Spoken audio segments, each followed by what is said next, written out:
नमस्कार, मैं रवीश कुमार। 10 लाख से अधिक वोट से जीतने वाले रकीबुल हुसैन की बात करना चाहता हूं। आखिर इस उम्मीदवार में ऐसा क्या है जिसे असम के धुबरी की जनता ने 10,12,476 वोटों से जिताया है। 10 लाख से जीत के दावे तो प्रधानमंत्री मोदी के लिए किए जा रहे थे। वाराणसी के अखबारों में आपको मुख्यमंत्री योगी आदित्यनाथ और तमाम मंत्रियों के बयान मिल जाएंगे कि इस बार मोदी को 10 लाख वोटों से जिताना है, लेकिन प्रधानमंत्री मोदी जीते मात्र 1.5 लाख वोटों से। हम रकीबुल हुसैन के बारे में बात करना चाहते हैं। चुनाव के दौरान ना देखा हो तो अब देख लीजिए। कांग्रेस के उम्मीदवार रकीबुल हुसैन ब्रह्मपुत्र नदी में नाव से प्रचार करने निकले हैं। सामने से गुजरती नाव लोगों से भरी हुई है। रकीबुल अपनी नाव से उनका अभिवादन करते हैं। धुबरी काफी बड़ा लोकसभा क्षेत्र है। यहाँ एक पंचायत से दूसरी पंचायत में प्रचार के लिए नाव से जाना पड़ता है। क्या आपने गोदी चैनलों पर चुनावी कवरेज के दौरान रकीबुल हुसैन को प्रचार करते देखा था?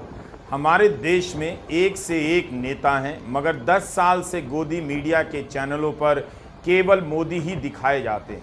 नतीजा यह होता है कि आपको या तो पता नहीं चलता या देर से पता चलता है कि कोई रकीबुल हुसैन जैसा है जो 10 लाख वोट से जीतने की क्षमता रखते हैं।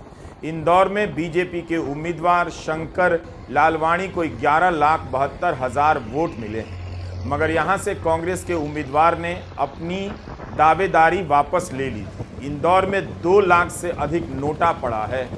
आमने सामने के चुनाव के हिसाब से देखिए तो रकीबुल हुसैन पहले नंबर पर माने जा सकते हैं। असम के धुबरी से कांग्रेस के रकीबुल हुसैन ने बदरुद्दीन अजमल को 10,12,476 वोटों से हरा दिया। धुबरी में 27 लाख मतदाता हैं। यहां मतदान 92.1% हुआ, जो तीसरे चरण तक देश में सर्वाधिक था। रकीबुल हुसैन को 60% वोट मिले हैं, 14,71,000 से अधिक, और बदरुद्दीन अजमल को 4.5 लाख। इतना फासला रहा। इस सीट पर बीजेपी एजीपी के गठबंधन को तीसरे नंबर का स्थान प्राप्त हुआ है। बदरुद्दीन अजमल की all India United democratic front AIUDF Assam की तीसरी बड़ी पार्टी है। इस बार 3 सीटों पर चुनाव लड़ी, तीनों पर हार गई। अजमल इस धुबरी की सीट से 2009 से लगातार जीतते आ रहे थे। 27 लाख मतदाताओं तक पहुंचना आसान नहीं रहा होगा। आपने कुछ देर पहले नाव से प्रचार करते देखा। यहां रकीबुल हुसैन बाइक से कर रहे हैं। हालांकि इस बार असम में कांग्रेस को 3 सीटें मिली जितनी पिछली बार थी, लेकिन डीलिमिटेशन के बाद इन्हें बरकरार रख पाना कांग्रेस के लिए चुनौती माना जा रहा था।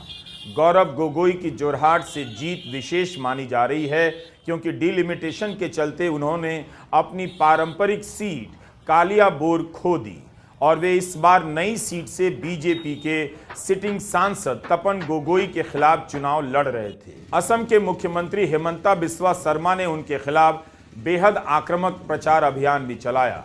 सुप्रीम कोर्ट में डीलिमिटेशन के खिलाफ याचिका दायर है।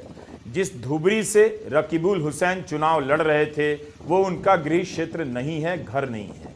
यहां से 300 किलोमीटर दूर सामागुरी से विधायक रहे हैं।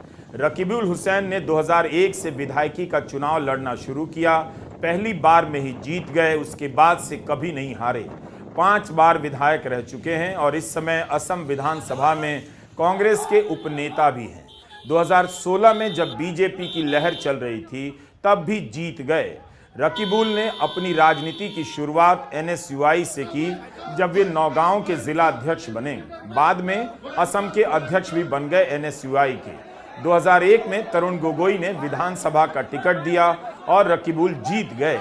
एक बार प्रफुल्ल मोहंता को भी हरा दिया। उस समय प्रफुल्ल मोहंता मुख्यमंत्री पद के उम्मीदवार थे।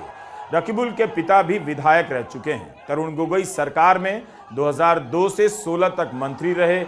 हिमंता बिस्वा शर्मा के साथ कांग्रेस सरकार में पहली बार मंत्री बनाए गए थे। हिमंता बिस्वा शर्मा तो एक बार चुनाव हार चुके हैं, लेकिन रकीबुल कभी नहीं हारे। हिमंता बिस्वा शर्मा हमारे लड़ा स्वाली घर बिलाक भांगी दिए दिबेने निदिए কক এইজন হিমন্ত বিশ্ব শৰ্মা গিৰে গৈ শুই থকা অৱস্থাত গিৰিয়েকক পুলিচ দি লৈ গৈ জেলত লৈ যায় নাই কওক। এই হিমন্ত বিশ্ব শৰ্মা ল'ৰাবিলাকক লগাই উঠাই লৈ গৈ পেলাই গুলি কৰি এনকাউণ্টাৰ কৰা বুলি কয়। সেইকাৰণে মই আজি আপোনালোকক কৈছো, আপোনালোকে এবাৰ আমাক সুযোগ দিয়ক। যদি ইয়াত CID TID আহিছে কোনোবা বিজেপি UDFৰ, এই CID সকলক কৈছো, CID ভাইসকল, মই এই মানুহখিনিক অভয় দিছো, এই মানুহখিনিক মই কথা দিছো, আপোনালোকে এইবাৰ কংগ্ৰেছ প্ৰাৰ্থী হিচাপে কংগ্ৰেছক আপোনালোকে সংসদ কৰক। 50টা হিমন্ত বিশ্বই আপোনালোকৰ নো মেডাল লৰাব নোৱাৰে।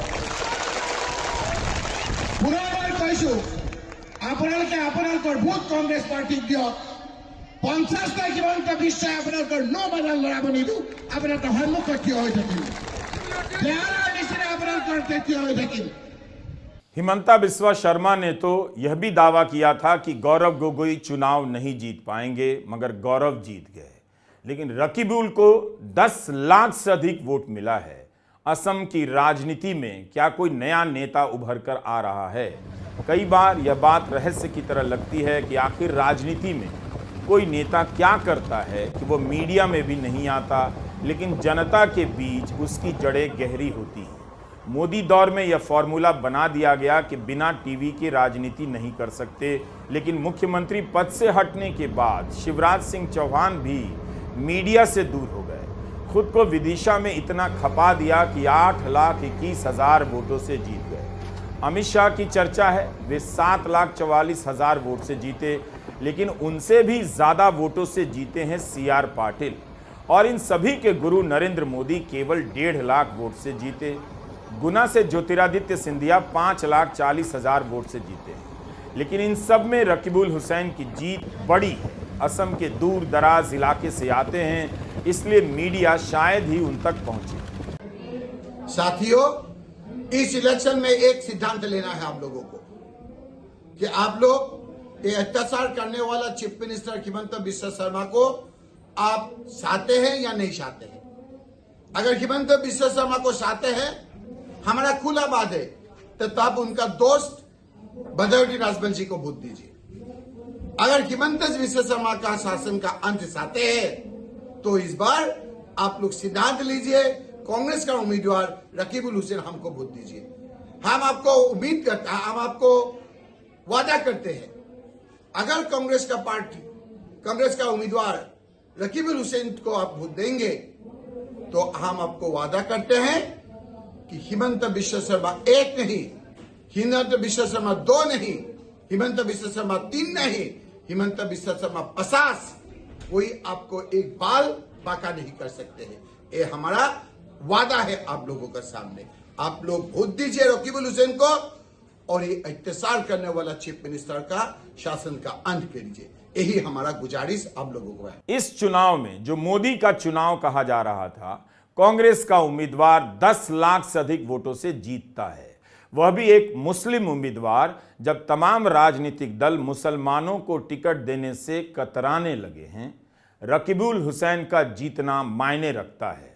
उनके जैसे नेता को राष्ट्रीय राजनीति में आना चाहिए और नए नेतृत्व को तैयार करना चाहिए। असम की 14 लोकसभा सीटों पर बीजेपी को 9 सीटें मिली हैं। कांग्रेस को धुबरी, जोरहाट और नागांव में ही सीटें मिली। असम में बीजेपी और कांग्रेस के वोट शेयर में खास अंतर नहीं। प्रियंका गांधी ने रकीबुल हुसैन के लिए प्रचार किया था। कितनी बार ये विधायक रहे हैं? 6 बार विधायक रहे हैं। 6 बार ना, 6 बार। 6 बार इनको क्यों बार बार जनता ने जिताया? क्योंकि इनकी राजनीति सेवा की राजनीति है, आपके लिए समर्पित रहते हैं। आज ये लोकसभा का चुनाव लड़ रहे हैं, एक बार जोर से बताओ, जिताओगे कि नहीं? एक बार और।